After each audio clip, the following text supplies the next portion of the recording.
Mira je policistka, Miha je učitelj, Manca ministrica, Marjeta zdravnica, Matej pa uradnik na upravni enoti. Vsi delajo v javnem sektorju. Javni sektor skrbi za področja, za katera v državi menimo, da so koristna za vse ljudi.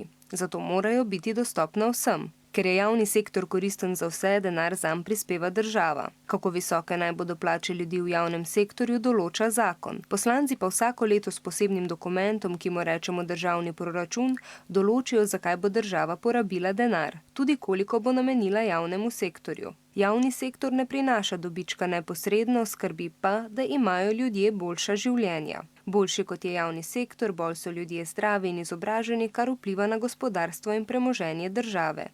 Tudi zasebnemu sektorju država občasno finančno pomaga na različne načine.